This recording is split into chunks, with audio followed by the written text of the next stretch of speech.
Ok, ok, chicos, ¿qué tal? Muy buenos días. Iniciamos la materia de talleres de lectura y redacción. Esta materia tiene 20 unidades, así que vamos a tratar de irnos lo más rápido posible, pero que lo comprendan. Empezamos con el bloque número 1 de las que practicas el proceso comunicativo. Bien, vamos a ver estos elementos: el enunciador, contexto, enunciatario, mensaje, código, canal, así como las funciones que mantiene la intención comunicativa. Las funciones pueden ser referencial, poética, conativa, metalingüística, emotiva o fática. Empezamos con el enunciador. Aquí, chicos, no lo hice como está en la guía, lo hice de una manera que lo pudiéramos entender mejor, porque resulta que en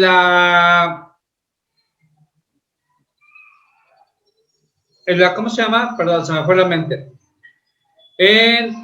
Cuando hacemos los cursos para entrar a la universidad, estos temas debes de tenerlo bien dominado. No es que te pregunten tal cual, sino que esta es la base para lo que te van a preguntar. Entonces, sí necesitamos, o más bien, considero que es necesario que ustedes lo aprendan.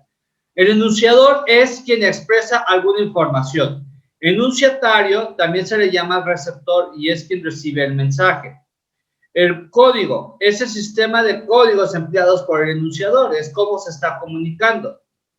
El contexto es todo lo que rodea al enunciador y al enunciatario, es decir, las circunstancias físicas, culturales, históricas y sociales en las que se produce el mensaje. El mensaje es lo que expresa el enunciador. Y por último, el canal es el medio por el cual se pone en contacto el enunciador y el enunciatario. ¿Listo? ¿Le puedo cambiar? Esto más que nada es información.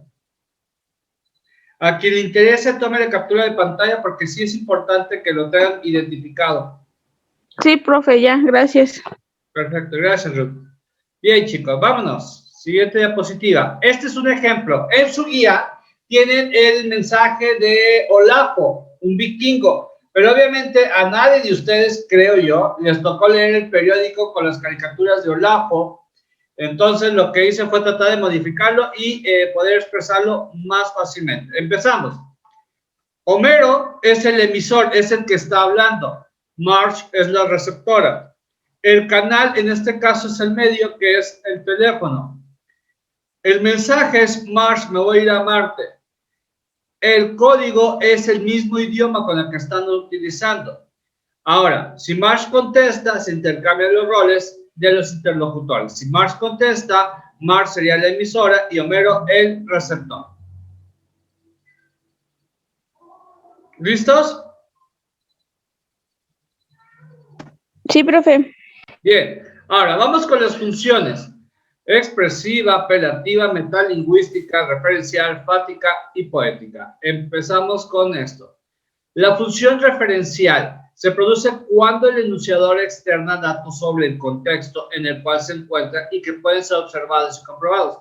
Encontramos esta función en los textos científicos, las noticias, los reportajes, monografías, conferencias, la información proporcionada por los profesores en las clases escolares y la que ofrecen los libros de texto.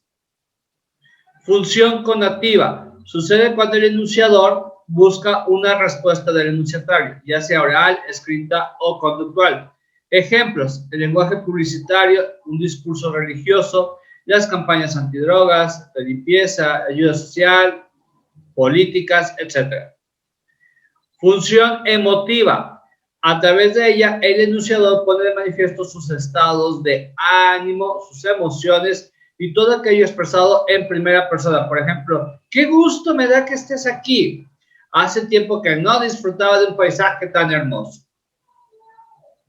Función poética. Se produce cuando el enunciador busca expresar su mensaje con fines estéticos, originales y creativos. Incluso el que habla o escriba usa un lenguaje conativo que altera el sentido real de las palabras. Por ejemplo, los poemas, las canciones, los refranes, las coplas, los piropos, etc. Función metalingüística. Tiene relación con el código empleado para comunicarse, así como sus reglas. Esta función se usa para aclarar significados con el fin de que el receptor entienda el mensaje. se presenta, por ejemplo, en las explicaciones de los profesores y en los diccionarios. Por último, la función fática la encontramos en las expresiones que ponen en contacto al enunciador y al enunciatario en cualquier contexto. Por ejemplo, las frases de salud y de despedida y las preguntas, hola, nos vemos, ¿cuánto cuesta? Así como aquellos sonidos o frases que indican que se mantiene, abre o cierra la comunicación y que se notan más en una conversación telefónica. Ajá, sí, ese tipo son las funciones fáticas. ¿Ya le tomaron captura de pantalla para cambiar? Sí. Muy bien, vámonos ahora sí a las preguntas de la guía. Recuerden que estas preguntas que van a ver ahorita tienen primero unos textos en su guía que tienen que leer para poder contestar esto. Yo ya no les puse los textos, ya me fui directamente a las preguntas. La primera pregunta dice, el proceso que se lleva a efecto en el texto E, al emitir Carlos un mensaje y sea comprendido por Manuel, tiene por nombre comunicación. En el texto E, Carlos es el enunciador.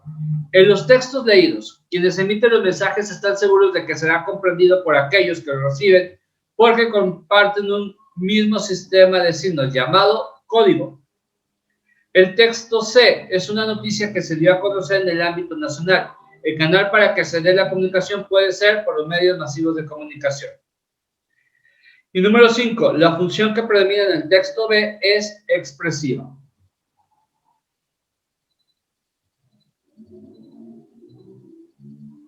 ¿Ya revisaron su guía que esté bien contestada para cambiarle al bloque 2? Sí, profe. Ok, vámonos, bloque número 2. Practicas el proceso de lectura y escritura. En las etapas de la lectura está la prelectura, lectura, postlectura y contexto. En las etapas de escritura encontramos la planeación, redacción, revisión, reescritura y estilo.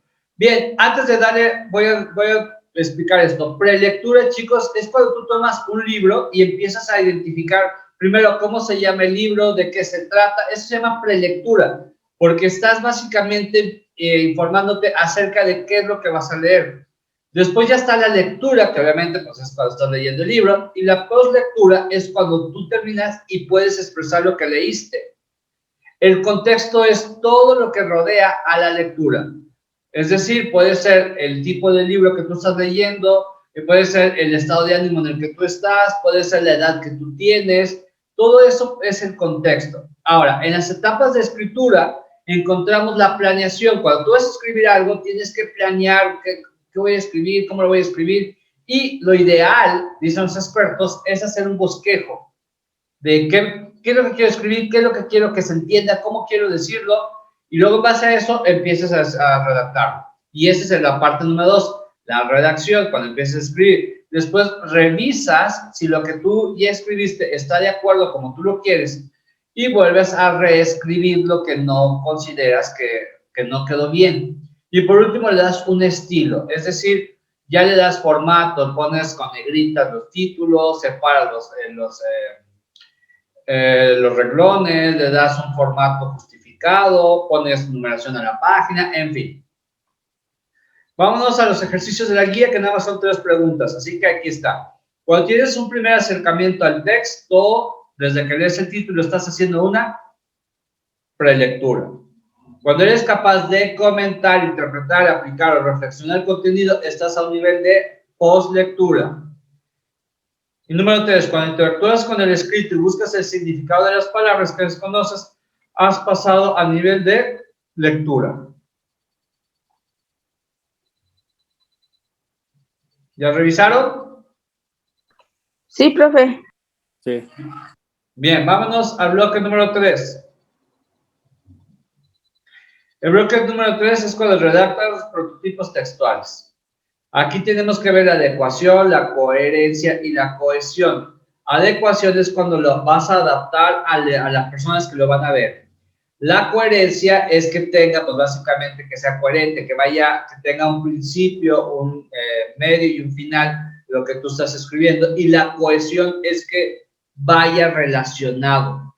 Los prototipos textuales, como de la descripción, exposición, argumentación, diálogo y narración, Vamos a ver un ejemplo.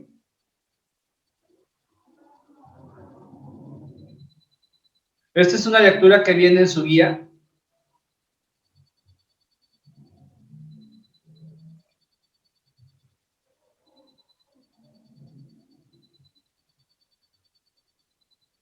Ahí voy, ahí voy.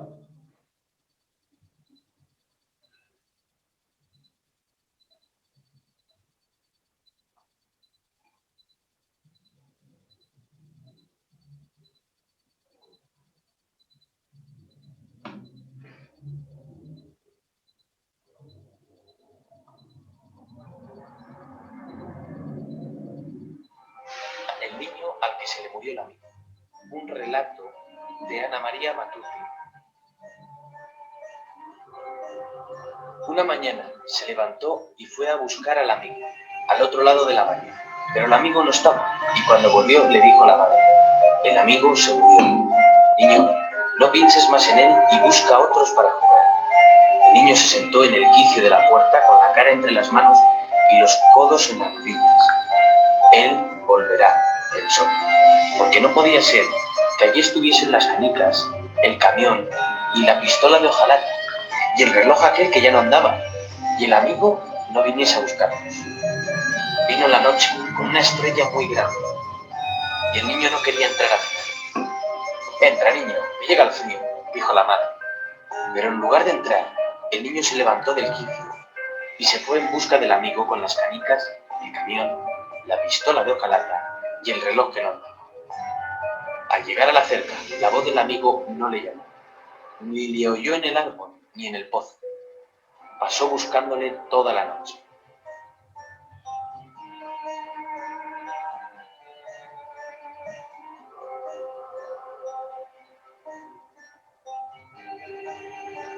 Y fue una larga noche, casi blanca, que le llenó de polvo el traje y los zapatos.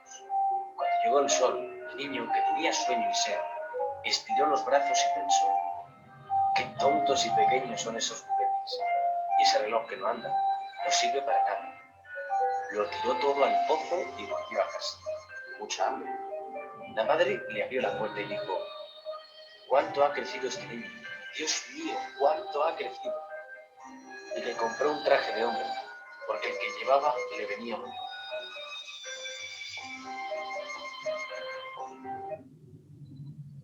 ¡Qué óvole! Podemos leer, pero cuando vemos a un audio con imagen y sonido es distinto. Vámonos a las preguntas, chicos. Y espero que participen rápido. Dice, el tema del relato es... ¿Qué será? La muerte del amigo. La muerte del amigo. Bien, ahora, ¿el personaje principal quién es?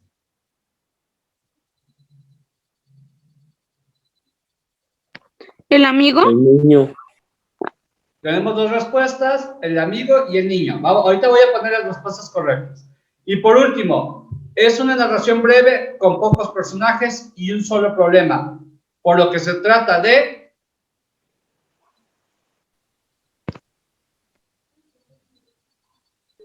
Un texto argumentativo.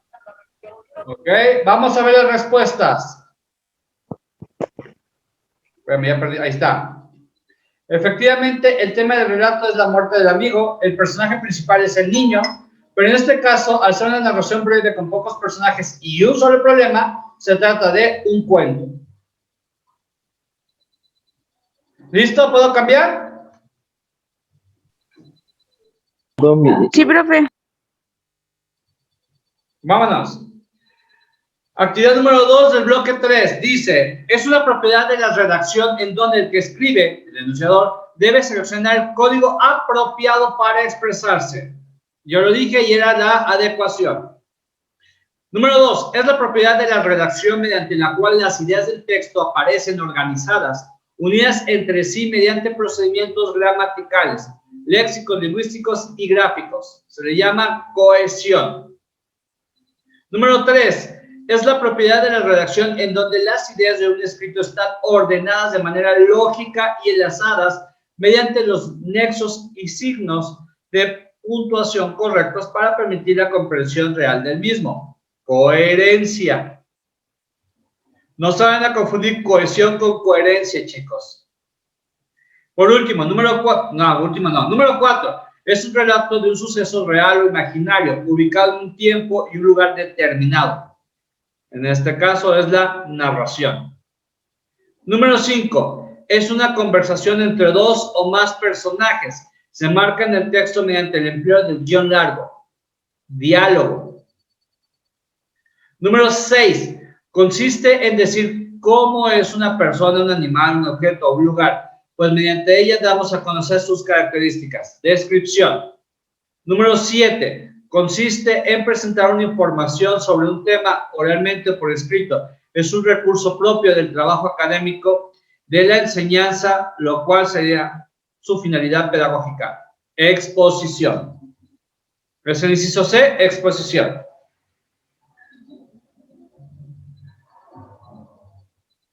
Ustedes me avisan cuando pueda cambiar.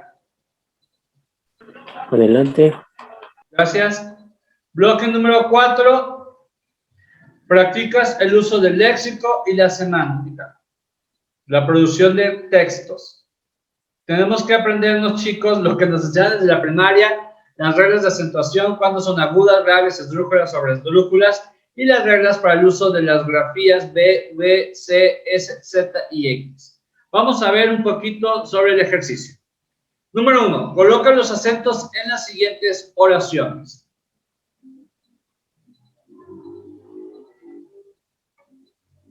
Ahí está. Jamás te volveré a ver, pues el destino nos vuelve a juntar. Juro no derramar una lágrima más.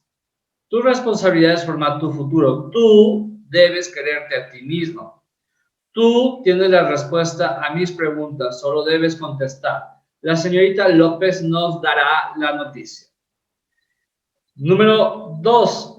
Relaciona ambas columnas escribiendo dentro del paréntesis el número que corresponda, tomándolo de la columna de la derecha. Entonces empezamos. Palabras que llevan acento ortográfico cuando terminan en cualquier consonante, excepto N, S o vocal, son las graves. Palabras que se acentúan sin importar en qué letras terminan, esdrújulas. Vocablos que se acentúan si terminan en N, S o vocal, agudas. ¿Listos? Acuérdense Listo. que la idea de la clase es que ya ustedes tengan su guía contestada y nada más vayan corrigiendo lo que se equivocaron, si es que se equivocaron.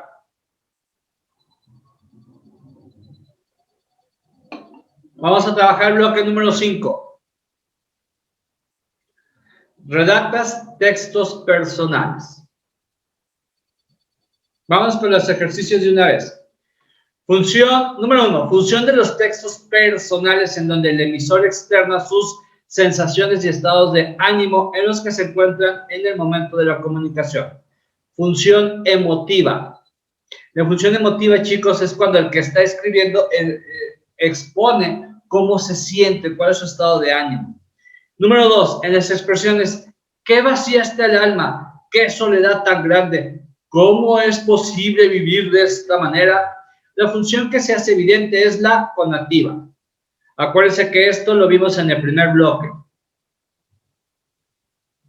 Número 3. La expresión escrita en primera persona es: debo considerarme afortunado. Número 4. El autor externa claramente sus sentimientos, por lo que el texto posee las características conocidas como subjetividad. Tiene que ver desde el punto de vista del que lo escribe. Y la número 5 es la última opción. No se alcanza a ver, pero es la última. Dice, una expresión connotativa es: ¿qué vacía está el alma?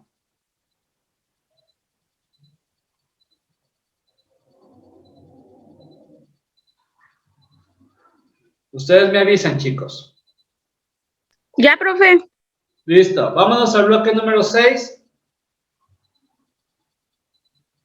Clasifican los textos personales. Están históricos, como la autobiografía, el diario, la memoria, cuaderno de viaje. Hay otros textos personales como los escolares, que es la agenda, bitácora, apuntes de clase, cuaderno de trabajo. Y por último, familiares, como la anécdota, una carta, un mensaje electrónico.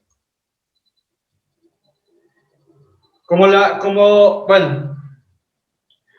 materia de taller de lectura y redacción tiene 20 unidades, por lo general ya esta guía, ya la tengo contestada. Casi no me doy mucho a estarles preguntando. Más bien me enfoco a que ustedes corrijan su guía. Empezamos con el número 1. Función en la cual el enunciatario expresa sus estados de ánimo tiene que ser emotiva. Número 2. Función lingüística que se da cuando el enunciador busca persuadir al enunciatario de algo en particular. Apelativa. Número 3. Es un texto en el cual se relatan acontecimientos realizados cada día. Es un diario. Número 4. Son textos históricos. El diario, autobiografía y la memoria. Número 5. Es un escrito que funciona como medio de comunicación entre dos sujetos o instituciones. La carta. Número 6. Se dirigen a personas con quienes tenemos un trato más cercano, con el fin de saludar, felicitar, comentar algo, etc. La carta personal. Aunque bueno, ya casi nadie escribe cartas personales, pero bueno. Número 7. Actualmente es uno de los medios de comunicación más utilizados a nivel mundial, sobre todo entre los jóvenes. Oigan, mensaje electrónico. Número 8. Es un texto que nos auxilia en la organización de nuestras actividades diarias, distribuidas por mes, día y hora. Agenda. Número 9. Es un escrito en el cual quedan asentados el desarrollo y el avance de una obra, una clase, una actividad, una idea, un programa o una investigación para conocimiento del alumno y del maestro. Bitácora.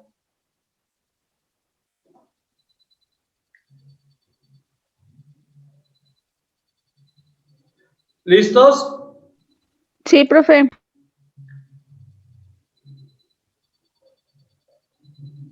Vámonos al bloque 7. Practicas el uso del léxico y la semántica. Tenemos que ver los signos de puntuación como la coma, el punto y coma, el punto y las reglas ortográficas para la G, J, H. Así como entendiendo qué son los homófonos. Número 1. Es un signo cuya importancia radica en la necesidad de dar independencia a las oraciones sin que haya ruptura del pensamiento. Hay quienes afirman que está en extinción, el punto y coma. Mucha gente dice que ya se va a extinguir porque la mayoría de las personas no saben cuándo utilizar el punto y coma. Número 2. Signo que indica una pausa breve en la lectura, la cual nos permite hacer un respiro para poder continuar. La coma. Número 3. Signo que es indispensable en la redacción. Se usa para marcar el final del enunciado, un párrafo o un texto. El punto. Número 4. En la expresión, después de todo, no le ha hecho nada. La palabra hecho se refiere a hecho del verbo hacer. O hecho del verbo echar. No, obviamente hecho del verbo hacer. Número 5. Palabras que están escritas correctamente, gitano y agitado. Número 6. Expresión que está erróneamente escrita. Carlos erró su profesión. Y por último, número 7. La palabra que se refiere a remover con fuerza una sustancia es, inciso B, agito.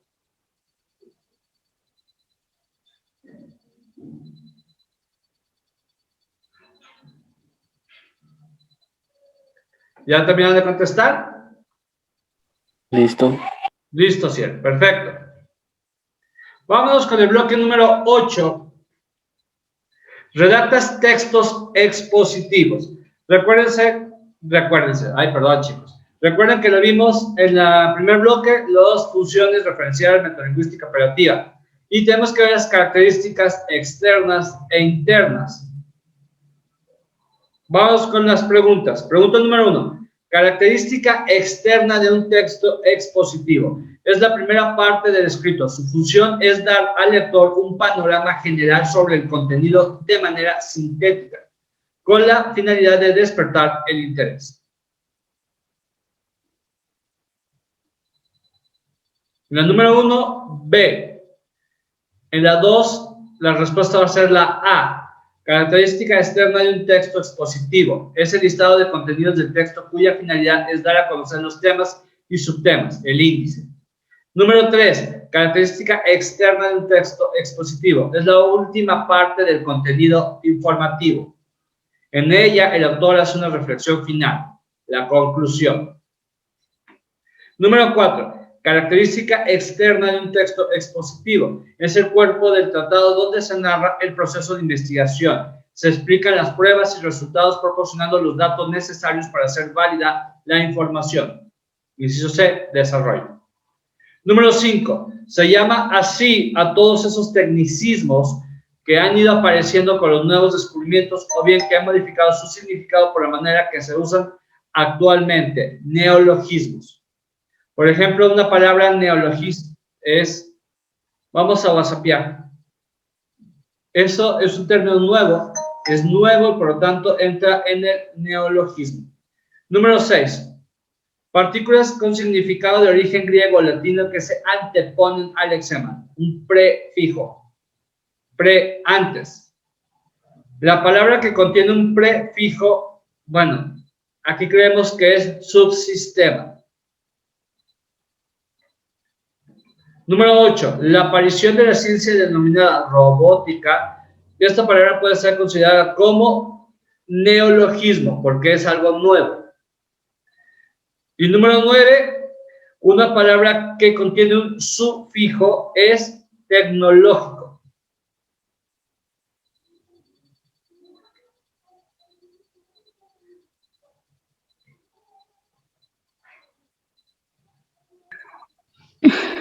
¿Ya? Sí. Adelante. Bien. Vámonos al bloque número 9. Clasifica los textos expositivos. Tenemos históricos, periodísticos y escolares. Dentro de los históricos, acuérdense que está la monografía y la bibliografía.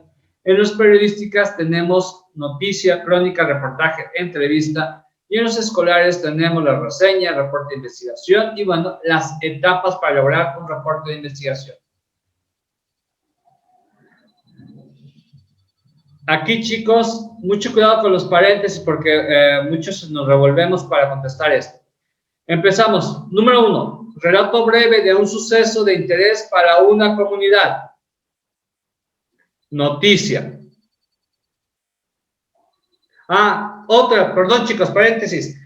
Esta es la pregunta 10 y 11, está en la siguiente página de su guía, porque luego hay gente que yo no tengo esas, profe. Pues no le han dado vuelta a la hoja, ¿ok?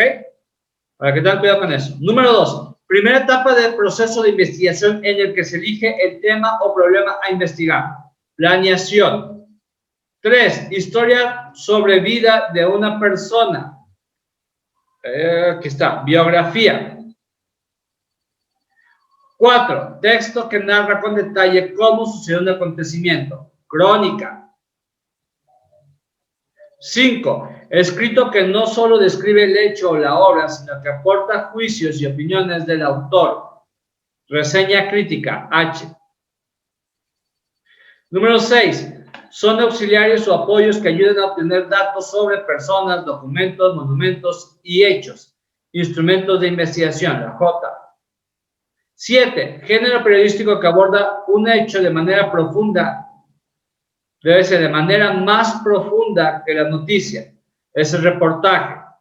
8. Descripción escrita de un solo asunto, lugar u objeto. Monografía. 9. Escrito que expone los resultados de una investigación. Reporte de investigación. 10. Diálogo entre dos personas en el que una de ellas hace preguntas previamente elaboradas para obtener información. La entrevista. 11. Escrito breve que recoge las características de una cosa o evento. Reseña descriptiva. Entonces nos queda 4, 10, 1, 7, 3, 8, 11, 5, 9, 6 y 2. ¿Listo, chicos? Sí. Bien, vámonos al bloque 10 para terminar el día de hoy. Practicas el uso del léxico y la semántica. Razonamiento verbal. Vamos a ver los sinónimos, antónimos, homónimos y homógrafos. Este tema sí viene dentro de los exámenes de admisión a las universidades. Número 1. Son los vocablos que escriben diferente, pero con igual o semejante significado. Sinónimos. Número 2. Vocablos que significan lo opuesto y pueden ser graduales, complementarios y recíprocos. Antónimos. Vocablos que tienen idéntica ortografía y se pronuncian igual, pero tienen diferente significado. Son los homógrafos, chicos. Y vamos con la última pregunta. Vocablo que tiene el mismo sonido o forma, pero que tienen significados completamente diferentes. Estas son las últimas 4 preguntas del bloque 10. Espero, chicos, que lo tengan ya contestados. Hola, chicos, ¿cómo están? Muy buenos días. Iniciamos el día de hoy con la bloque número 11 de taller de lectura y redacción. Espero que hoy no tengamos problemas con el internet. De hecho, ya me pareció a mí que hay un problemita, entonces voy a tratar de irme rápido. Por favor, pongan atención a las diapositivas. Por si se traba o se corta la voz, por lo menos ustedes tengan las respuestas en pantalla. Vamos a iniciar con el bloque número 11, que es donde nos quedamos ayer, los textos funcionales. Dentro de los textos funcionales tenemos que ver las funciones, si son referencial o apelativa, la intención comunicativa y las características, tanto externas como internas. Acuérdate que estas características ya las vimos en los bloques anteriores. Vemos aquí un texto del grupo Layún y Asociados, y bueno, dice: el personal administrativo y de atención se cita a todos los trabajadores de la administrativa y de atención a clientes de esta empresa a la reunión de trabajo que se llevará a cabo el lunes 18 del mes en curso a partir de las 18 horas en la sala de juntas. Tenemos la primera pregunta, es: mediante la expresión se cita subrayada en el texto se observa la presencia de la función de lengua denominada. Aquí ponemos conativa, pero realmente debe ser apelativa. ¿A qué voy, chicos? Si en la guía te sale esta pregunta y te tiene la palabra apelativa, vas a responder apelativa. Si no tiene apelativa, pues lo dejas como conativa. Número 2. Los datos que indican fecha, hora y lugar en el texto muestran la función referencial, es que hacen referencia a. Número 3. El propósito con que han sido elaborados los textos leídos es la intención comunicativa. Número 4. En el texto, las ideas giran alrededor de un solo tema y se encuentran correctamente enlazadas. Esta cualidad de los textos bien elaborados se denomina cohesión. Número 5. En el texto 1 se aprecia en la parte superior el membrete de la empresa donde se utilizó. Esto corresponde a las características externas. Y por último, número 6. Al leer el texto nos damos cuenta de que tiene las siguientes características internas. Tiene un vocabulario y sintaxis adecuados, además de información necesaria. ¿Puedo cambiar? Sí. Perfecto. Vamos a cambiar al bloque número 2. Vamos a iniciar el bloque número 12. Clasificación de textos funcionales. Incluye diversos tipos, tales como los escolares, donde encontramos el resumen, síntesis, mapa mental. También tenemos personales como el currículum vitae y laborales, que es el memorando, la solicitud, la circular y el oficio. Obviamente debemos identificar sus características internas y externas. Empezamos con el primer ejemplo del grupo Circa. Viene Avenida Ruiz Cortines, Colonia Matamoros, el personal administrativo contable. Circular número 3. Dice: informa a ustedes que el próximo miércoles 12 de septiembre del año en curso, a partir de las 9 horas, se llevará a efecto la reunión de información sobre las nuevas políticas fiscales a las que se sujetará la empresa.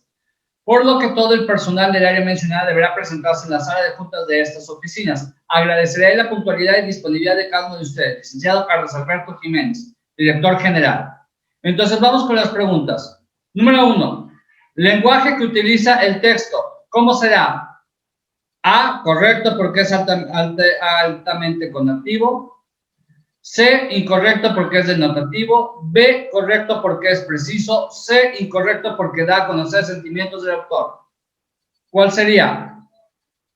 La B. La B. Bien. Vamos con la número 2. Para elaborar este texto, el enunciador siguió los pasos que se mencionan. Subrayó las ideas esenciales de un texto y posteriormente las escribió agregando nexos. Identificó los elementos y los relacionó en un orden jerárquico que se nota a simple vista. Subrayó las ideas esenciales de un texto, los anotó en su lenguaje propio y agregó cuestiones que consideró adecuadas. O D, organizó los detalles de la junta, tomó decisiones en cuanto al lugar, la fecha y la hora y redactó el documento. ¿Cuál sería? A, B, C o D.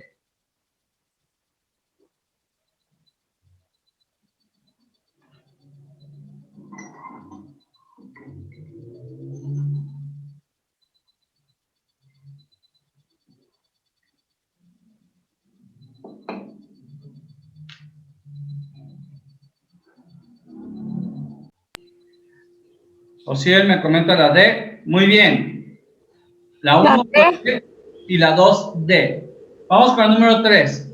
Al documento en cuestión se le puede agregar un currículum vitae, un mapa mental, nada o un resumen. ¿Qué le agregarían a este documento? A este que está aquí. Nada, ¿no? Nada, muy bien. Y por último, el tipo de documento al que pertenece, ¿cuál será? ¿Escolar, personal, laboral o general? Escolar.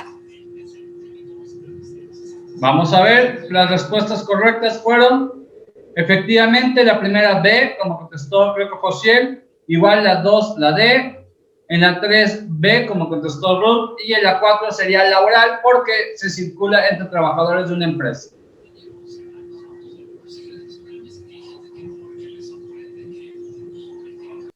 ¿Listos? ¿Puedo cambiar? Bloque número 13. Léxico y semántica. Signos de puntuación. Híjole, chicos, aquí preparen su celular, su computadora, su tablet, porque van a tener que tomar captura de pantalla de todo lo que vamos a ver ahorita. Es un bloque muy extenso en información. Aquí tenemos los dos puntos. Los dos puntos se utilizan, número 1, para anunciar una enumeración. Ejemplo, los animales vertebrados se clasifican en mamíferos, aves, reptiles, anfibios y peces. También los dos puntos se utilizan al anotar una cita textual, misma que debe ir entre comillas. Mi padre me decía, dos puntos seguidos, las comillas, la honestidad debe ser su principal característica. 3. A la inversa, cuando se anota una cita y posteriormente se enuncia el autor. Viene la cita, nada hace tan necesaria actividad colectiva como una guerra. En ella, todos, militares, civiles, hombres y mujeres, jóvenes y ancianos, son piezas de un engranaje que los vincula fatalmente y todo lo que ocurre parece tener inevitable sentido comunitario. Álvaro Vargas Llosa. 4. Cuando al escribir dos oraciones, la segunda es consecuencia de la primera. 5. Al nombrar a la persona en la correspondencia. 6. Para separar la oración explicativa de la que sirve para ejemplificar o viceversa. Y 7. Se colocan después del verbo escrito con mayúsculas en los documentos jurídicos y administrativos, prosiguiendo la redacción en el siguiente renglón con letra inicial mayúscula. ¿Ya tomaron captura de pantalla, chicos? Sí. Sí.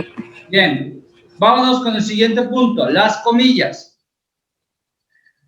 Las comillas se utilizan, aquí está, al reproducir citas textuales.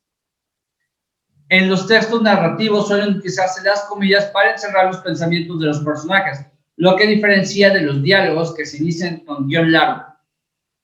3. Cuando se pretende dar un sentido irónico a lo que se dice.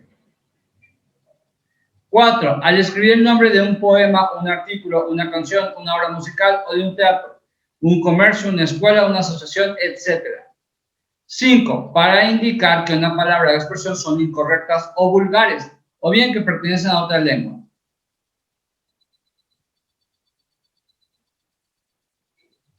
¿Tomaron ya captura de pantalla? Sí. Bien, vámonos a los paréntesis.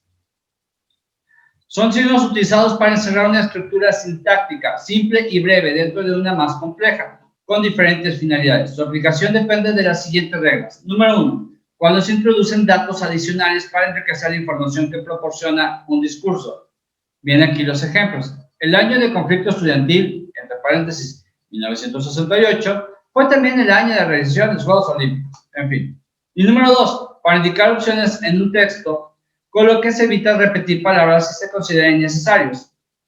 Señor, señora, querido, queridos, niño, niños, profesor, profesora. En fin. Ustedes me avisan cuando pueda cambiar para ver los puntos suspensivos. Ya, profe. Adelante. Perfecto, chicos. Puntos suspensivos. Signo de puntuación que consiste en la colocación de 3 puntos consecutivos. Nada más 3, chicos. No pongan como 20. Nada más son 3. Cuyo nombre hace alusión precisamente a la intención de dejar en suspenso lo que viene enunciado en el texto.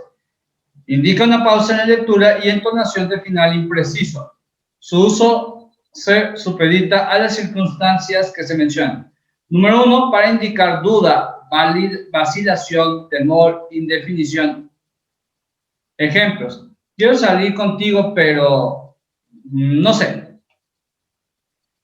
Para eso se utilizan los puntos suspensivos. 2. Cuando se deja una expresión inconclusa con la seguridad de que quien lo escucha sabe lo que continúa. Te lo advierto, si repruebas, ya los puntos suspensivos. 3. Para dar a entender palabras o expresiones altisonantes o inconvenientes. Lo que le dije, lo que se me decía, que es un punto suspensivo. 4. Con la intención de dejar incompleta una información para no abundar en datos que se consideran innecesarios. Ejemplos. La noche estaba muy oscura, se escuchaban muchos ruidos. Yo estaba aterrada. 5. Cuando se deja incompleta una enumeración. Ejemplos. Todos mis amigos estuvieron presentes para apoyarme. Carlos, Pepe, Mariana, Soledad, Alejandro, en fin. Y por último, se utilizan los puntos suspensivos al suprimir un fragmento de una cita textual, encerrados entre paréntesis o corchetes.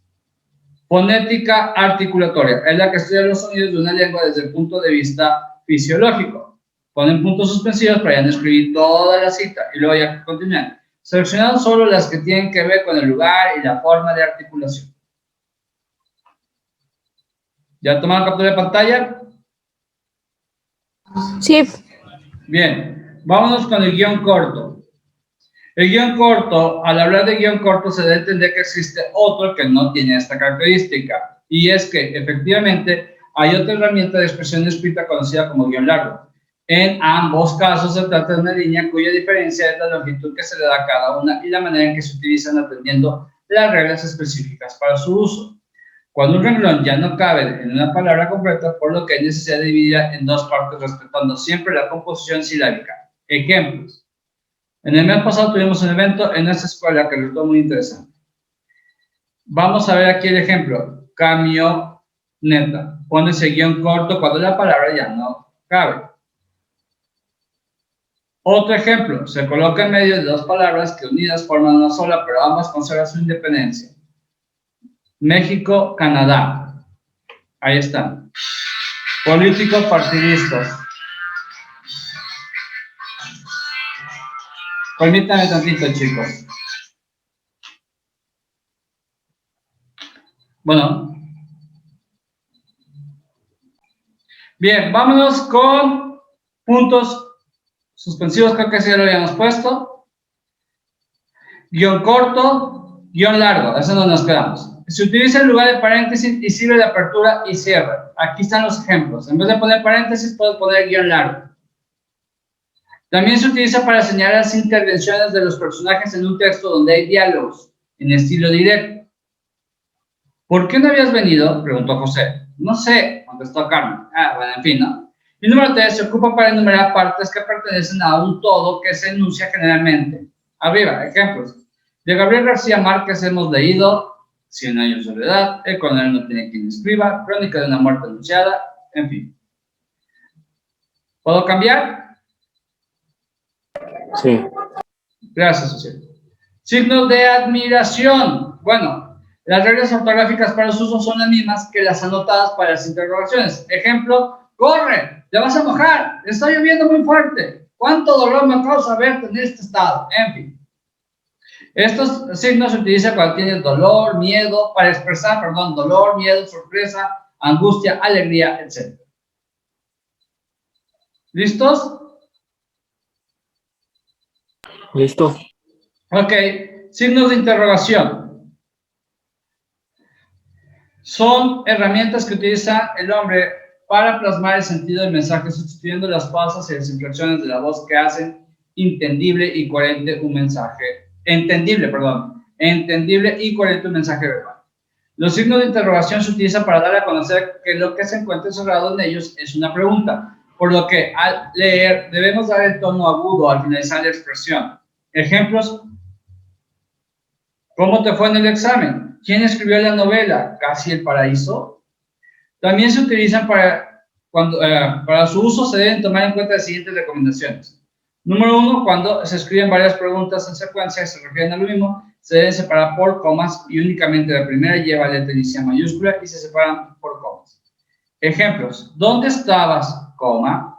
Otra signo de interrogación: ¿por qué te fuiste? Coma. ¿Qué te molestó? Pero nada más la mayúscula es en la primera pregunta. Cuando son oraciones largas, todas inician con mayúscula. Ejemplo: ¿a qué se debe sobrecalentamiento del planeta? ¿Qué consecuencias puede traer? ¿Qué podemos hacer para evitarlo? Y listo. Vámonos con los ejercicios de la guía. Voy a cambiar, ¿ok? Aquí está. Este ejercicio lo tienen ustedes en la guía, así que no me voy a detener ahorita a leerlo por el tiempo. Voy directamente ya a las preguntas y que ya las tengo contestadas, precisamente porque sé que era extenso esta unidad. El uso de comillas en las palabras República Mexicana es B, correcto, porque es el nombre de una institución.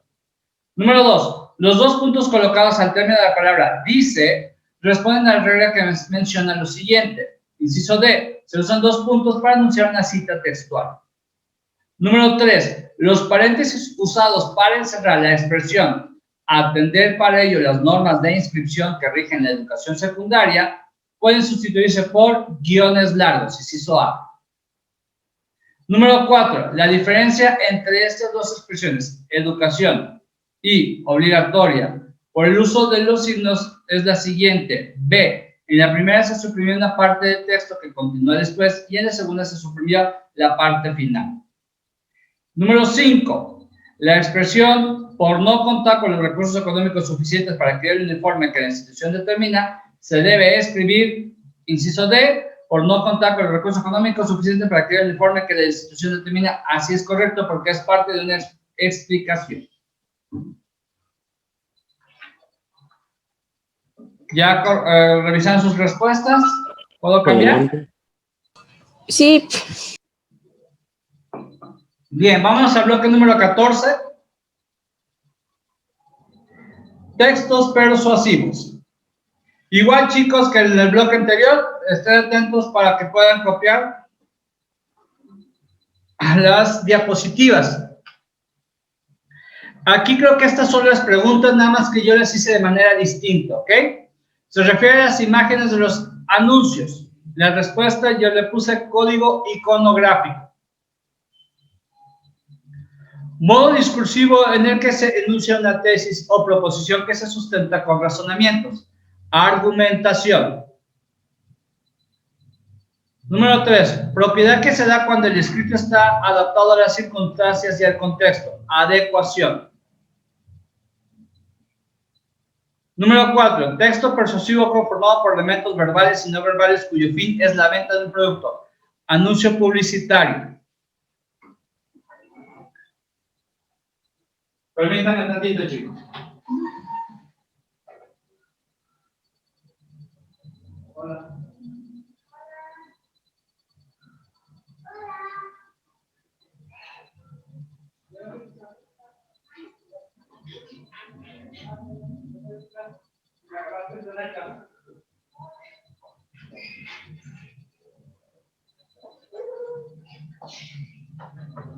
Perdón, chicos, ya. Propiedad del texto cuyo contenido corresponde a un mismo tema, cohesión. Función del lenguaje que se relaciona con el enunciatario para convencerlo del que actúe o piense de determinada manera. Función operativa. Se relaciona con el mensaje cuando éste es modificado con expresiones connotativas. Función retórica. En él predomina la función operativa del lenguaje. Tiene la finalidad de convencer al enunciatario de ejecutar, modificar o reforzar conductas e ideologías. Texto persuasivo. Y por último, última pregunta, dice unidades de significado que existen entre las partes de un texto. Coherencia. Estas son las preguntas, chicos, nada más que yo modifiqué un poco el formato de cómo está la guía y nada más me dediqué a la pregunta y respuesta. ¿Dudas aquí? No. Ok, No. vámonos al bloque número 15. Lo que es la clasificación de los textos persuasivos. Aquí sí dejé las paréntesis, chicos. Número 1. Es considerado un arte y se emplea cuando la intención del enunciador es convencer. La respuesta es el inciso F y es oratoria. Número 2. Es un buen recurso para conformar el elemento lingüístico de un anuncio, para introducir lenguaje connotativo, hipérboles, vocablos, frases extranjeras, neologismos y onomatopeyas. El inciso es la I y es la retórica publicitaria. Número 3. Algunos de sus elementos estructurales son cuerpo, que es el esquema argumentativo, encabezado, imagen, logotipo y marca. La letra de respuesta es la H, que es el anuncio publicitario. Número 4. Cuando un colaborador del periódico u otro valora e interpreta un suceso de interés, emplea este escrito periodístico. B. Artículo de opinión. Número 5. Usa el modo verbal imperativo comúnmente. Anímese, pruebe, tome, visite, conozca, venga, compruebe, vuelva, suba, fume, use, etc. Este es el número, la inciso J, que es el lenguaje publicitario. Número 6. Un ejemplo de ello es la Constitución Política de los Estados Unidos Mexicanos, que incluye normas o acciones que se determinan el comportamiento del receptor. Inciso G, y son los textos prescriptivos. Número 7. Algunas de las cualidades que debe tener son dicción clara, dominio del auditorio, facilidad de palabra, seguridad en sí mismo y conocer bien el tema a tratar. La respuesta es la E y hace mención al orador. Número 8. Texto persuasivo que sirve como instrumento de crítica y que expone de manera gráfica un problema social o político a través del sarcasmo y la ironía. Inciso A, caricatura política. Número 9. Los carteles publicitarios actuales los emplean bastante, pues también aportan información extra como salud, calma, misterio, bienestar, alegría y frescor. Es el inciso D y tiene que ver con los colores. Número 10. Sus elementos estructurales. Exposición, epílogo y peroración, es el inciso C, tiene que ver con el discurso político. De tal manera que las respuestas del bloque número 15 son F, I, H, B, J, G, E, A, D y C. ¿Están correctos, chicos? Sí. Sí. Bien, vámonos al bloque 16. Espero terminar el día de hoy taller de lectura y redacción, si se puede. Redacción de ensayos. Las preguntas que vienen a continuación yo las modifiqué, chicos. Aquí están. Acción que realizamos cuando anotamos las referencias de las fuentes para dar crédito a sus autores. Documentar. Gracias a estas características del ensayo ha aumentado el número de sus lectores. Brevedad y amenidad. Propiedad del ensayo que consiste en que habla de un solo tema y sin digresiones. Cohesión. Número 4. Lo escribimos y queremos hablar sobre el problema del trabajo infantil en nuestro país. Ensayo literario. 5. Al final de ella se anotan entre paréntesis el apellido del autor seguido de coma, el año de publicación y la página de la obra consultada. Cita directa larga. 6. Se hace presente en el ensayo desde el momento en que su autor externa libremente lo que piensa del tema, subjetividad. 7. Su origen es antiguo, etimológicamente significa probar, pesar, es breve y puede tratar sobre cualquier tema. Ensayo. Es recomendable hacerlo antes de redactar el ensayo y debe contener la estructura del mismo, un bosquejo. Y última pregunta, ¿contiene la recapitulación del contenido del ensayo? En este arte, el autor dice de qué habló. En esta parte, el autor dice de qué habló. Conclusión. ¿Listos? Sí. Bien, Ruth.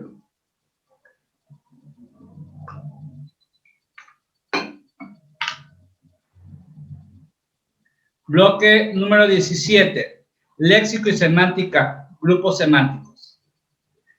Vamos con las preguntas y las respuestas. Sencillo. Es el significado del sufijo en la palabra almirantazgo, cargo.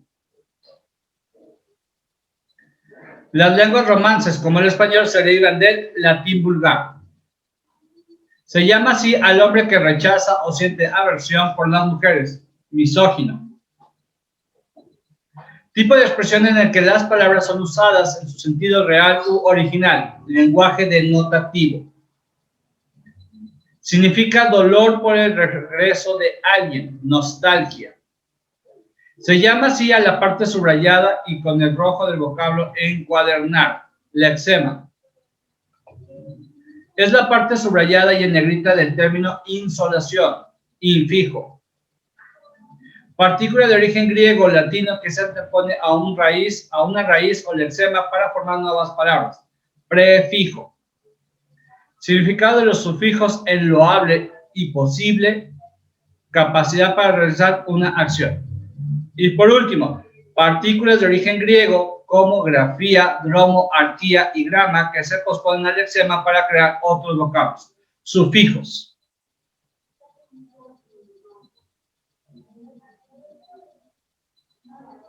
Me avisan y me voy al bloque 18. Ya, profe. Ya, Ruth. ¿Alguien más? Listo. Listo, sí. Bien. Vamos al bloque número 18, los textos recreativos. En esta su guía trae dos ejemplos de textos, el diálogo sobre un diálogo de Jorge Luis Borges y fragmento de A mi hijo de Miguel Hernández. Tienen que leer los dos textos y ojo con esto, chicos. En el examen no vienen los textos, nada más te vienen las preguntas. Por eso es muy importante y taller de lectura y redacción a veces es más confusa y uno pensaría que pues, taller es fácil. Pues no, porque te vienen preguntas de los textos. Entonces, tú tienes que dominar muy bien tu guía para saber de qué texto te están hablando para poder entender las preguntas. Por ejemplo, en las preguntas viene así. Las funciones de la lengua que predominan en los textos leídos son, y en el examen no vienen textos, entonces no sabes de qué te están preguntando. Por eso es importante que domines bien la guía. Si tú nada más estás tomando captura de pantalla a lo mío y con lo mío te vas a basar en el examen, tengo que decirte que te va a ir mal, ¿ok? Tienes que contestar bien tu guía. La pregunta número 1, la respuesta es expresiva y poética. De la número 2, la intención comunicativa de Jorge Luis Borges y Miguel Hernández, respectivos autores de los textos, es, inciso D, relatar una historia imaginada en el primero y expresar un sentimiento en el segundo. Número 3, de acuerdo con sus características externas, los textos están escritos de la siguiente manera, en prosa el 1 y en verso el 2. Número 4, el lenguaje utilizado en el poema es connotativo. Y número 5, por sus características internas, el texto 2 es poético, porque muestra los sentimientos y utiliza el lenguaje connotativo. ¿Listo, chicos? Para irnos al bloque 9. Listo. 19.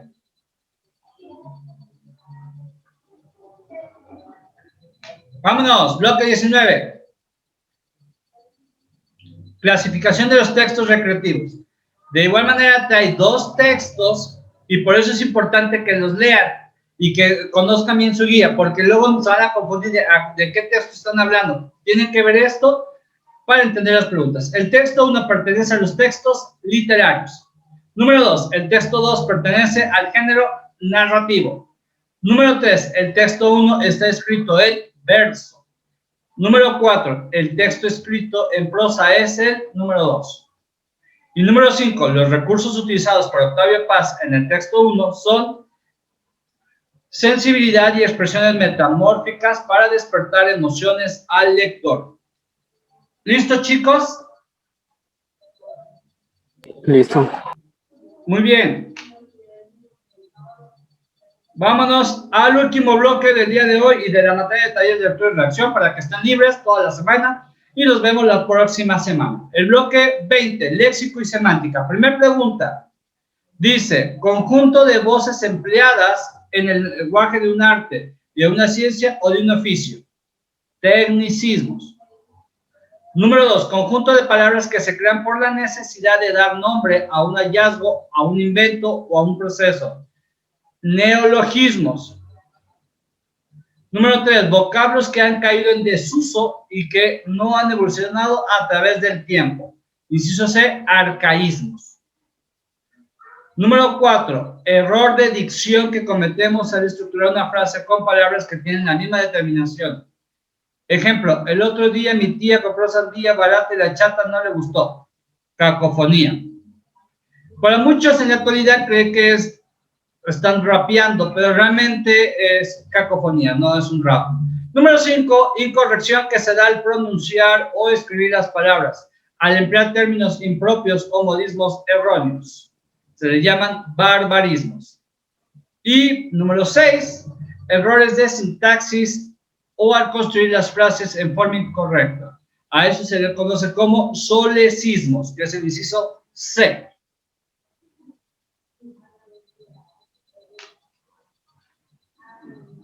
¿Puedo cambiar de diapositiva? Sí.